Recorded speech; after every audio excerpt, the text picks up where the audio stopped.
আরেকটা নজিরবিহীন সিদ্ধান্ত সুপ্রিম কোর্টের। সংবিধানের 142 নম্বর ধারা ফের প্রয়োগ করে ট্রাইব্যুনালে আবেদনকারীদের একাংশকে এই নির্বাচনেই ভোট দানের অধিকার দিল সর্বোচ্চ আদালত। আবার এদিনই হাইকোর্টে কার্যত ভর্ৎসিত হতে হলো নির্বাচন কমিশনকে।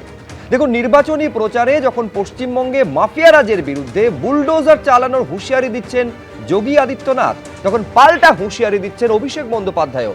এই আলোচনায় সেই ছবিও আপনাদের সামনে রাখবো, জানিয়ে স্টুডিওয় উপস্থিত প্রত্যেক অতিথিদের কাছে আসবো। কিন্তু শুরুতেই এই মুহূর্তের সবথেকে বড় খবরটা আপনাদের সামনে রাখি। 21শে এপ্রিল পর্যন্ত ট্রাইব্যুনাল যাদের ছাড়পত্র দেবে তারা প্রথম দফা নির্বাচনে ভোট দিতে পারবেন। বিচারাধীনদের একাংশকে এইভাবেই স্বস্তি দিল সর্বোচ্চ আদালত। 21শে এপ্রিল পর্যন্ত বিচারাধীন ভোটারদের ট্রাইব্যুনালে ছাড়পত্র দিলে 23শে এপ্রিল অর্থাৎ প্রথম দফায় যেদিন ভোট রয়েছে সেই দিন তারা ভোট দিতে পারবেন বলে নির্দেশ দিয়েছে সুপ্রিম কোর্ট। একই নিয়ম দ্বিতীয় দফার ভোটের ক্ষেত্রেও প্রযোজ্য। সেক্ষেত্রে 27শে এপ্রিল পর্যন্ত যাদের ট্রাইব্যুনাল ছাড়পত্র দেবে অর্থাৎ যাদের যোগ্য বলে বিবেচিত করবে ট্রাইব্যুনাল, তারা দ্বিতীয় দফার ভোটে অর্থাৎ 29শে এপ্রিল ভোট দিতে পারবেন। এই সময়ের মধ্যে যেসব বিচারাধীনরা ছাড়পত্র পাবেন না তারা এই নির্বাচনে ভোট দিতে পারবেন না। এসআইআর এর মামলায় ফের 142 নম্বর ধারা প্রয়োগ করলো সর্বোচ্চ আদালত, যে ক্ষমতা একেবারে সংবিধান দিয়ে রেখেছে সর্বোচ্চ আদালতকে। অর্থাৎ এই নিয়ে তিনবার এই ব্রহ্মাস্ত্র প্রয়োগ করলো সর্বোচ্চ আদালত। আমি শুরুতেই বিজেপি মুখপাত্র অফিলিয়া সিনহার কাছে আসবো। আমি শুধু দর্শকদের মনে করিয়ে দেবো যে 13 তারিখে যখন এই নিয়ে মামলা চলছিল, একেবারে তৃণমূল কংগ্রেসের সাংসদ এবং আইনজীবী কল্যাণ বন্দ্যোপাধ্যায় কি বলেছিলেন যে 20 তারিখ পর্যন্ত যাদের নিষ্পত্তি হয়ে যাবে অর্থাৎ ট্রাইব্যুনাল যাদের ছাড়পত্র দেবে তারা যেন 23 তারিখে ভোট দিতে পারেন, এই নির্দেশটা সর্বোচ্চ আদালত দিক। কার্যত একই আবেদন রাজ্য সরকারের আইনজীবী শ্যাম দিবান করেছিলেন। তীব্র বিরোধিতা করেছিল কমিশন এই বলে যে মনোনয়ন জমা দেওয়ার শেষ দিন প্রথম দফার ক্ষেত্রে 6, দ্বিতীয় দফার ক্ষেত্রে 9 তারিখ, সেই দিনই ভোটার লিস্ট ফ্রিজ হয়ে যায়, ফলে প্রশ্নই ওঠে না। আজকে কিন্তু যে নির্দেশটা এসেছে অফিলিয়াদি তাতে স্পষ্ট সেই দাবিটাই, অর্থাৎ যেটা কল্যাণ বন্দ্যোপাধ্যায় বা শ্যাম দিবান করেছিলেন সেটা মান্যতা পেল। তৃণমূল কংগ্রেস এটার মধ্যে তাদের জয় দেখতে শুরু করেছে। আমি তো আর ইলেকশন কমিশনের মুখপাত্র নই, আমি ভারতীয় জনতা পার্টির মুখপাত্র। আমাদেরও একটাই বক্তব্য ছিল, প্রকৃত ভোটার যারা তারা যেন প্রত্যেকে বিধানসভা ভোটে অংশগ্রহণ করতে পারে। এটা আমরাও চেয়েছিলাম, নো এসআইআর নো ভোট। তাহলে আমরা এর বিরোধিতা তো করিনি। যারা সত্যিই প্রকৃত ভোটার তারা তো অবশ্যই ভোট দেবেন। আপনাদের রাজ্য সভাপতি বলেছিলেন এসআইআর মানে ভোট, ভোট মানে এসআইআর। অবশ্যই, সেটাই তো বলছি। তো এসআইআর যেখানে হবে সেখানে নাম যাদের থাকবে স্বচ্ছ ভোটার তালিকায় তারাই ভোট দেবেন। সেখানে সর্বোচ্চ আদালত এসআইআরের যে রীতিনীতির ওপরে যেটা মনে করেছেন তারা সর্বশ্রেষ্ঠ উপায় হবে সেটাই তারা অবলম্বন করেছেন এবং সুপ্রিম কোর্টকে সবাই মান্যতা দেয়, আমরা মান্যতা দিই। আমাদের তো কোনো বিরোধ নেই, কেন বিরোধ করব? আমরাও তো এটাই চাইছি যে স্বচ্ছ ভোটার তালিকা। বিরোধ নেই, নির্দেশ আছে। এই তো তৃণমূল কংগ্রেস আকছাড়ি বলে থাকে কমিশন বিজেপির অঙ্গুলি ধরে কাজ করছে। তৃণমূল কংগ্রেস আসলে গুলিয়ে ফেলে, যে বিজেপি আর ইলেকশন কমিশন গুলিয়ে ফেলে না, নিজেরা জানে ঠিকটা, মানুষের সামনে গুলিয়ে দেওয়ার প্রচেষ্টা করে। আসলে ওনাদের এখন ভোট ব্যাংক যেহেতু কমে যাচ্ছে তাই জন্য এখন ওনারা বিভিন্ন ছুতো ধরছেন ইলেকশন কমিশনকে প্রত্যক্ষ বা পরোক্ষভাবে বিজেপির অংশ হিসাবে চালাতে চাইছেন, যেটা প্রকৃতপক্ষে নয়, একেবারেই নয়। সংবিধানের যে বিষয়গুলো রয়েছে তাদের একটা সম্পূর্ণ ইলেকশন কমিশন স্বয়ং সম্পূর্ণ, সেটাকে কোনো ভারতীয় দলের সঙ্গে যদি অতপ্রতভাবে জড়িয়ে দেয় যারা, আমি তো বলবো তারাই নিয়ম নীতি সংবিধান সব কিছুর ঊর্ধ্বে উঠে ভাবনা চিন্তা করেন এবং মানুষকে ভুল বোঝানোর প্রচেষ্টা করছেন। তাই আমি বলবো মানুষকে যেন ভুল বোঝানো না হয়। প্রত্যেক নাগরিক যারা প্রকৃত নাগরিক তারা অবশ্যই ভোট দেবে। আমি শুধু একটা কথা বলছি যে এই যে 27 লক্ষ 60 লক্ষ বিচারাধীনদের মধ্যে বাদ গিয়েছে, কাদের ভোট কমলো, কাদের তাতে লাভ হলো, এ তো এখনই বোঝা সম্ভব নয়। দাবি পাল্টা দাবি থাকতে পারে, সেটা বোঝা যাবে 4 তারিখে রেজাল্ট বেরোনোর পর, যখন তার পোস্ট অ্যানালিসিস হবে তারপর। কিন্তু প্রশ্নটা হচ্ছে আরেকটা জায়গাতে রাহুল দা, সেটা হচ্ছে আজকে যাবতীয় জটিলতাটা তৈরি হয়েছে। বিজেপি বরাবর অভিযোগটা করে থাকে তার একমাত্র এবং যদি দায়ী কারু থেকে থাকে সেটা হচ্ছে রাজ্য সরকার। প্রথম থেকে কমিশনের সঙ্গে যদি রাজ্য সরকার এই অসহযোগিতার পথে না হাঁটতো এই ধরনের আইনি জটিলতা তৈরি হতো না। প্রথম কথা দেখো, আজকে সুপ্রিম কোর্টের রায় এটা প্রমাণ করে যে আমরা বারবার, বা মমতা বন্দ্যোপাধ্যায়, অভিষেক বন্দ্যোপাধ্যায় যা বারবার দাবি করেছে, আজকে সুপ্রিম কোর্ট তাদের সিলমোহর দিয়েছে। সুপ্রিম কোর্টের আজকে যে নির্দেশ বা রায়, আজকে আমরা কি বলেছিলাম, মমতা বন্দ্যোপাধ্যায় বলেছিল যেন একজনও বৈধ ভোটার বাদ না যায়, শুধু যেন একজনও বৈধ ভোটারকে বাদ না দেওয়া হয়। নির্বাচন কমিশনের দায়িত্ব প্রতিটি বৈধ ভোটারের তার গণতান্ত্রিক অধিকারকে সুরক্ষিত করা। ঠিক তার উল্টোটা হচ্ছে, আমরা দেখছি বাদের পর বাদ পড়ছে। আমরা বলতে চাই, যেসব তালিকা প্রকাশ হয়েছিল তার মধ্যে নির্বাচন কমিশনকে এফিডেভিট করে বলতে পারবে যে হ্যাঁ এটাই স্বচ্ছ তালিকা, এটাই একদম ঠিক তালিকা, এতে কোনো ভুল নেই। সুতরাং আমরা যেটা বলেছিলাম বারবার, আজকে সুপ্রিম কোর্টের রায় সেটা প্রতিফলিত হচ্ছে। আর এই যে তুমি বলছো না অসহযোগিতার কথা, তোমাকে বলি একটা 3 বছর, আমি বলছি না, এ একবারে সুপ্রিম কোর্টে দাঁড়িয়ে টাইম এন্ড এগেইন কমিশন বলেছে। আমি বলছি একটা রায় তো হলো আজকে, যেটা আমরা বারবার চেয়েছিলাম, এটা মান্যতা পেল সুপ্রিম কোর্ট। দ্বিতীয়ত, আমরা বলেছিলাম যে 2 বছরের কাজকে 2 মাসে করা যায় না শুভ্র। আজকে 1200 লোকের কাছে একটা বিএলও পৌঁছতে পারে না। আজকে যে ইনফ্রাস্ট্রাকচার নিয়ে, যে অপরিপক্কতা নিয়ে নির্বাচন কমিশন এসআইআর আরম্ভ করেছিল, এটা হওয়াই উচিত ছিল না। কেন হবে না? আমরাও তো এসআইআর পক্ষে, হোক না, সংশোধনী হোক, তাদের সমস্যা নেই, 2002 তো হয়েছে। কিন্তু আজকে যেভাবে এটাকে একদম পরিকল্পিত পলিটিক্যাল চিত্রনাট্য তৈরি করার জন্য এবং আতঙ্ক ছড়িয়ে দেওয়ার জন্য যেভাবে প্রথম থেকে বিজেপি নেতারা, পরবর্তীতে নির্বাচন কমিশন একদম এদের অঙ্গীকার চলেছে আজকে। সুতরাং প্রধানমন্ত্রী সেই প্রথম থেকে নির্বাচন কমিশনকে জুডিশিয়ারি বাদ দিয়ে নিজের কক্ষিগত করে নিয়ে যাকে বসিয়েছেন, যাকে পাঠিয়েছেন, সে তো তার প্রভুর অঙ্গীকার চলছে, চলুক। কিন্তু সেখানে সাধারণ মানুষের স্বার্থ রক্ষা করার জন্য আমাদের দাবি ছিল যেটা, সেটা হয়েছে। সুতরাং এখানে নন কোঅপারেশনের ব্যাপার নেই। আমরা যা বলেছিলাম যে এত তাড়াতাড়ি সম্ভব নয়, নির্বাচন কমিশন এই যে তড়িঘড়ি প্রত্যেকটা জায়গায় হোঁচট খেয়েছে, প্রতিটি জায়গায় তারা বিলম্বিত হয়েছে। কেন? কারণ তাদের কোন রকম ইনফ্রাস্ট্রাকচার, তাদের কোন রকম প্ল্যানিংই ছিল না। সুতরাং তার কে হবে নাকি? ভুগেছে কে? বাংলা মানুষ। আমি এইখানে একেবারে সিপিএম মুখপাত্র সুব্রত দত্তর কাছে আসবো, কিন্তু তার আগে প্রশ্ন হচ্ছে, আজকের এই নির্দেশটা সামনে আসার পর কার জয়? সরাসরি মমতা বন্দ্যোপাধ্যায় বলছেন আমার করা মামলাতে এই রায়, একেবারে আজকের দিনে তিনি ভীষণ খুশি। কি বলেছেন মমতা বন্দ্যোপাধ্যায় আমি দেখাবো, তারপর সুব্রতদার কাছে আসবো। দেখুন, আজকে সুপ্রিম কোর্ট অর্ডার দিয়েছেন যাদের নাম আছে ট্রিব্যুনালে, মানে যারা অ্যাপ্লাই করেছেন সকলেই মোটামুটি করেছে আমার মনে হয়। তো সেখানে ফার্স্ট ফেজের ভোটার লিস্ট ওরা ডিক্লেয়ার করবে, সাপ্লিমেন্টারি লিস্ট 21 তারিখে, 23 তারিখের আগে। ওটা পেয়ে গেলে আমাদের বুথের সমস্ত কর্মীদের বলবো, আমাদের লিডারদের বিভিন্ন জায়গায়, যে তারা যেন রাতের মধ্যে ভোটার স্লিপ তৈরি করে বাড়ি পৌঁছে দেয়, যাতে ওরা ভোট দিতে পারে যাদের নাম বাদ দিয়েছিল। আর 2 হচ্ছে যে, আর 27 তারিখে, 29 তারিখে যেটা লাস্ট ফেজ আছে, সেটাও 2 দিন আগে 27 তারিখে বলেছে ওটা ট্রিব্যুনাল অ্যানাউন্স করবে ভোটিং রাইটস। সুতরাং I am so happy and I am proud of my judiciary এবং আমি নিজে কেস করেছিলাম, এটা আমার কেসের ওপর। মামাটি মানুষ জিন্দাবাদ, মামাটি মানুষ ধন্যবাদ। আজকে আমার থেকে খুশি আর কেউ নয়। আমি দ্রুত একবার দেখে নেব আইনজীবী সব্যসাচী চট্টোপাধ্যায়, আজকে সুপ্রিম কোর্টের এই নির্দেশ এসেছে, তা নিয়ে কি বলছেন তিনি?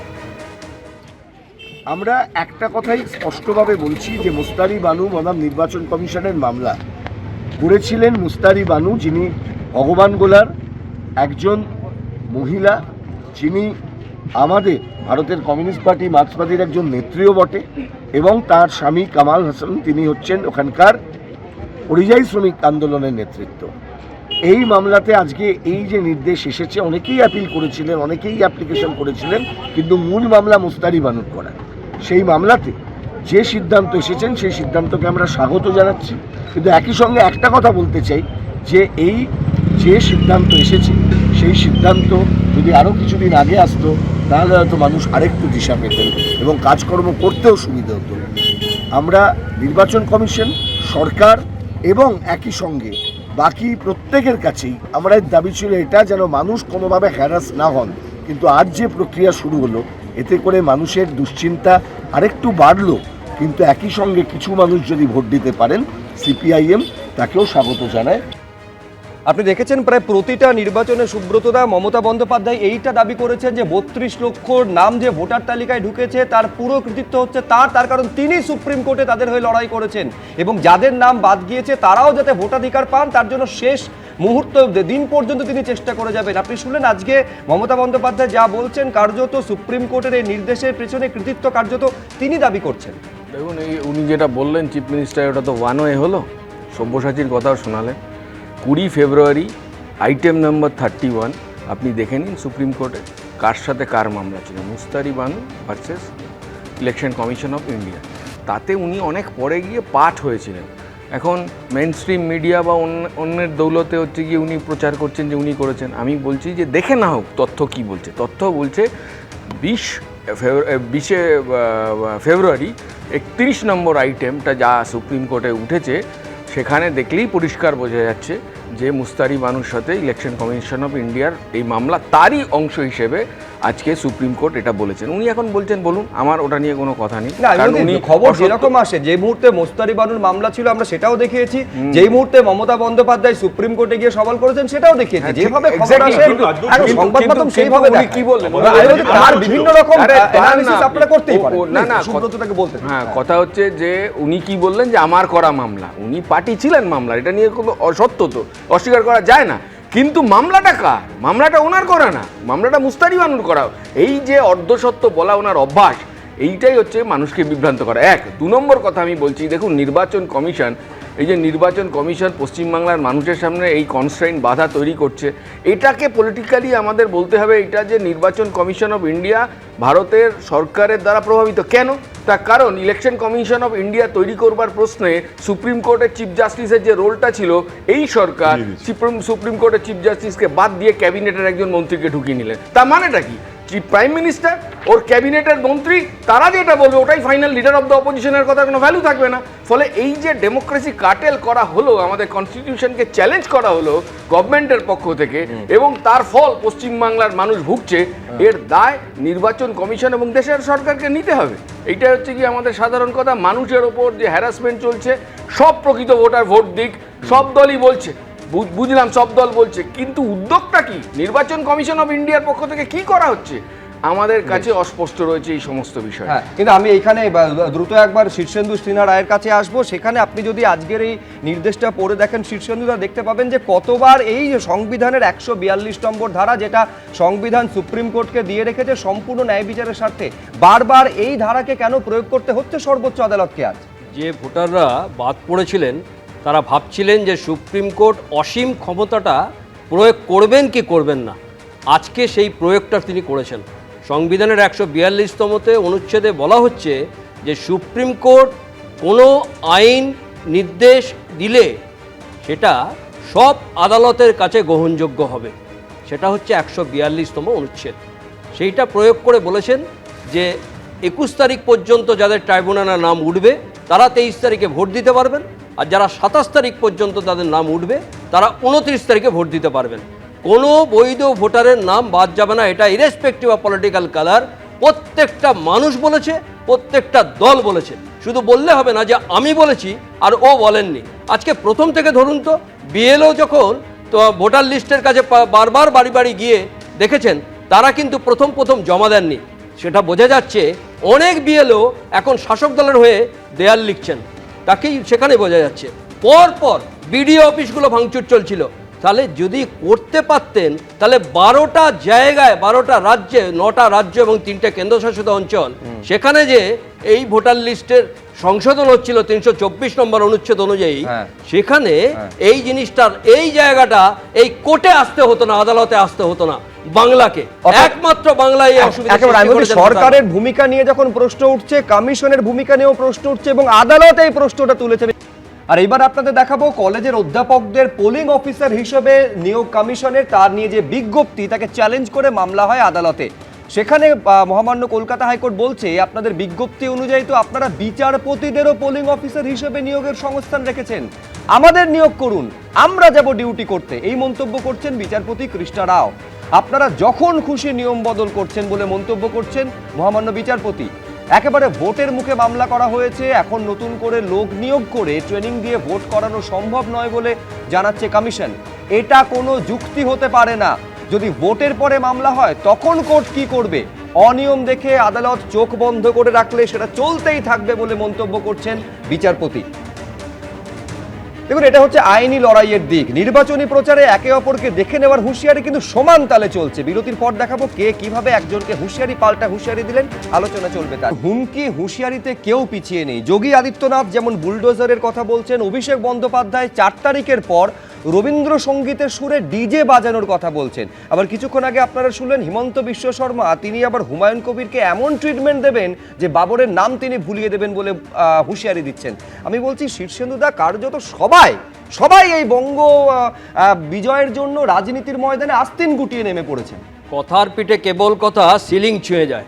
এ কথার সন্ত্রাস, শব্দের সন্ত্রাস, এ তো মানুষকে সেই জায়গায় পৌঁছে দিচ্ছে।